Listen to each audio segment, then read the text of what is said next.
ناظرین، متحدہ عرب امارات نے خلیجی خطے میں ایک بڑا اسٹریٹجک فیصلہ کر لیا ہے۔ امارات نے آبنائے ہرمز پر انحصار کم کرنے کے لیے ریاست فجیرہ میں نئی کثیر المقاصد بندرگاہ بنانے کا منصوبہ تیار کر لیا ہے۔ برطانوی میڈیا کے مطابق دبئی کی معروف کمپنی ڈی پی ورلڈ اس منصوبے پر کام کر رہی ہے، جبکہ متعلقہ حکام کے ساتھ مشاورت بھی جاری ہے۔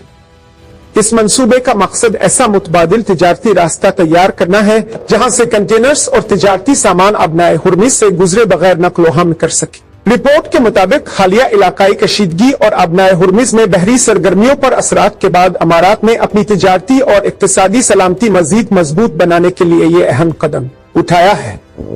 ذرائع کا کہنا ہے کہ اگر منصوبہ شیڈول کے مطابق مکمل ہوا تو نئی بندرگاہ تقریباً 1.5 سال میں آپریشنل ہو سکتی ہے۔ تجزیہ کاروں کے مطابق یہ منصوبہ نہ صرف متحدہ عرب امارات کی بندرگاہی حکمت عملی کو تبدیل کر سکتا ہے بلکہ پورے خلیجی خطے کی بحری تجارت پر بھی گہرے اثرات مرتب کر سکتا ہے۔